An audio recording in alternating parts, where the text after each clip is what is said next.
Good morning. Welcome to Forex In Four. Today is Monday, October 3rd, 2011. All right, we've got a lot going on here in the markets, and as you can see, some of the risk aversion from last week has continued over, but it's abated a little bit this morning. We were trading lower, and the S&P futures, okay, as well as the euro here. Although now we're coming back and we're starting to retest some of these lows. Now we know what's going on with the eurozone, the euro debt crisis. We heard all about it last week. All right, today there's a meeting of euro finance ministers in Brussels to see if Greece is going to go ahead and get this next tranche of money, what they're going to do. There's a whole lot of things going on over there. Well, in the meantime, Greece has come through with the austerity measures that were required to receive the next tranche. I think they did something like 8.8 billion of cuts. They're going to can a whole bunch of government workers, and they seem to be doing the things necessary that the Troika has been asking them to do. But okay, so now it comes to the next step of, all right, so we're going to give them the money now, which is going to be the next tranche of money, but then what?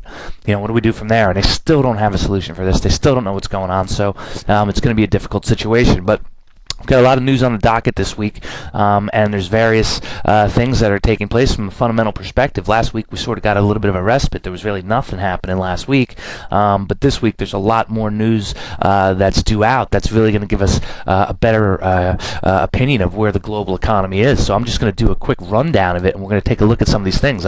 We've obviously had dollar strength over the past couple of weeks here, and you can see here this double top action on euro, but 136.70, boom, we just started selling off here. We're now sitting just above the S1 daily pivot support here on a 30-minute chart.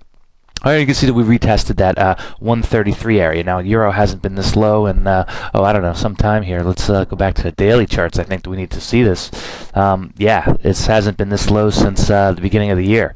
We've got the euro in some trouble here, perhaps. And that's one of the things we're going to keep an eye on. So let's talk about the news. Maybe I'll just go run it through by country and see what's happening. But Eurozone, essentially, they've got, they had PMI figures that came out this morning. They actually came in better than expected in a lot of places.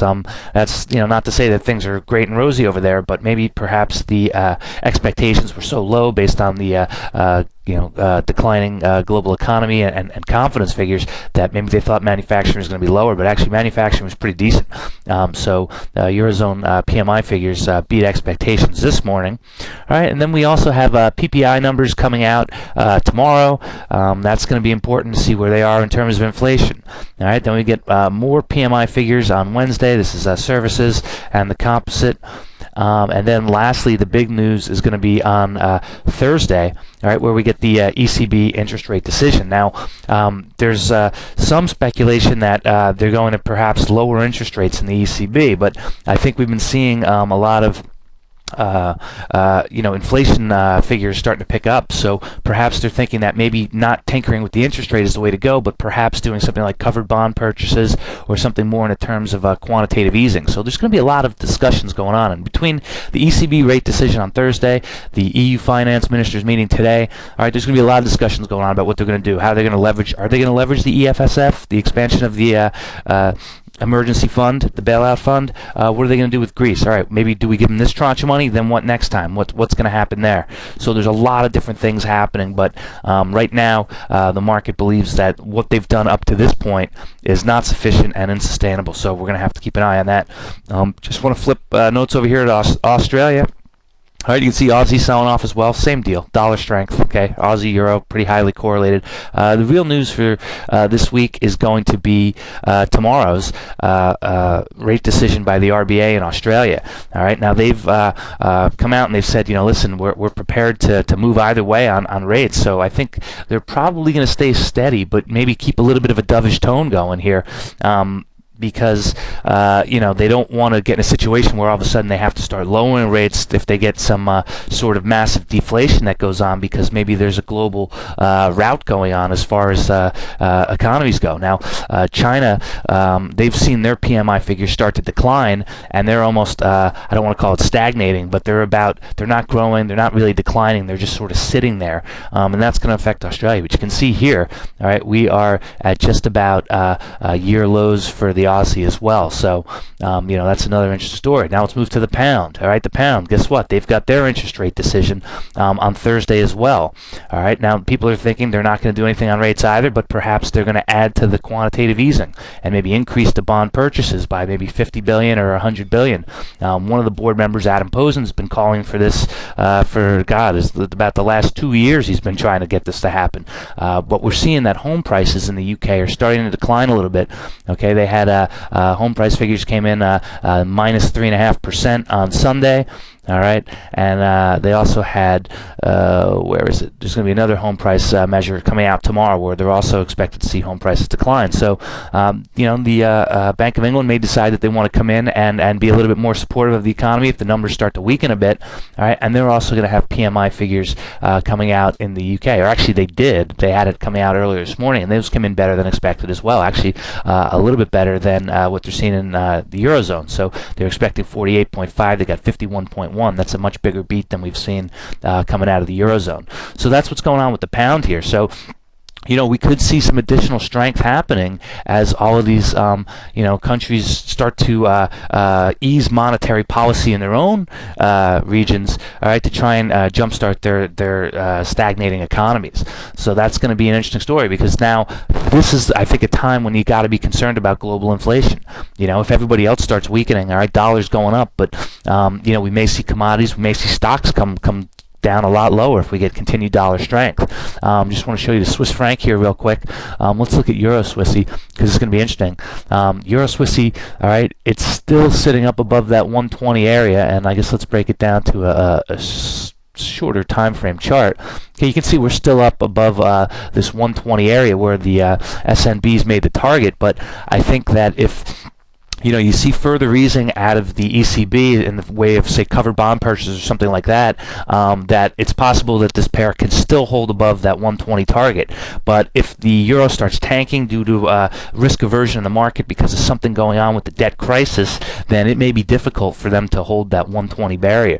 So, it could be interesting. I mean, that might be a very huge trade right there as just the flight to safety and Europeans rush to the Swiss franc. They may not be able to contain it. So keep an eye on this pair, Euro Swiss. All right, let's look at dollar yen here. All right, dollar yen, you can see dollar selling off a little bit here versus yen, but we had gotten higher, about 77.25 area. The Tankin survey came out in Japan, which is an economic survey, and it came in better than expected, but it's still not back to pre-tsunami levels. So, things in Japan look okay at this point. They're also going to have their rate policy meeting on, I believe, Thursday, late Thursday night, early Friday morning. All right, they're not expected to do anything there. All right, but we'll have to see what happens with yen. I mean, if yen starts to strengthen further, if we get down below the 76 level right here, then I think, the talk of intervention is going to start to heat up again. That's going to be pretty big. All right, and then lastly, U.S. This is the other big story this week, is that it's the beginning of the month. So we have non-farm payrolls report on Friday. All right, that's the all-important jobs report. All right, I think at this point the expectation is that we're going to add 50,000 jobs and that unemployment is going to stay steady at 9.1%. But that's going to be an interesting thing to see that what happens. We saw last week that personal income figures were declining. All right, so we've got average wages that people are being paid are declining. All right, unemployment's not improving, and we're starting to get to this point where, if wages are down, prices are still up. If not more, if less people are becoming employed, all right, that's going to be difficult for the economy to get back on track. So the first thing we're going to see is we're going to see that ADP employment change on Wednesday. That's been the tip-off recently, but just don't get too excited about that number. It really isn't correlated to non-farm payrolls. All right, and then we'll see. We've seen initial jobless claims last week had a nice bounce. All right, but this week they're expected still over 400,000. So we'll see what happens there. And then lastly, Friday, we're going to get the non-farm payroll. So there's a lot of stuff going on this week that, even prior to non-farm payrolls, that's going to sort of give us this volatility. All right, but I think, again, the major risk here is what's going on over in the Eurozone and the debt crisis. If they can get through that and sort of manage it, some of these numbers will take care of themselves. Maybe some of them aren't as bad as we think. All right, may get some surprises, but we're going to see some short-term volatility. So if these longer-term support and resistance levels can hold, then I think we might be all right to get through the week and see where we're at. So that's what we're looking at. Keep an eye eye on the economic calendar this week. It's going to be very busy. There's going to be a lot of action happening there. And then I just also want to announce we've just launched our new free trade alerts service. If you're interested in that, please email me at forexnews.com, info@forexnews, to find out how you can get signed up for it. Essentially, we're giving out free trade alerts from me, and we're going to run that through Twitter. So if you want to find out about that and how you can get involved, just please let us know. Info at forexnews.com. So that's what I've got for today, folks. Good trading to all.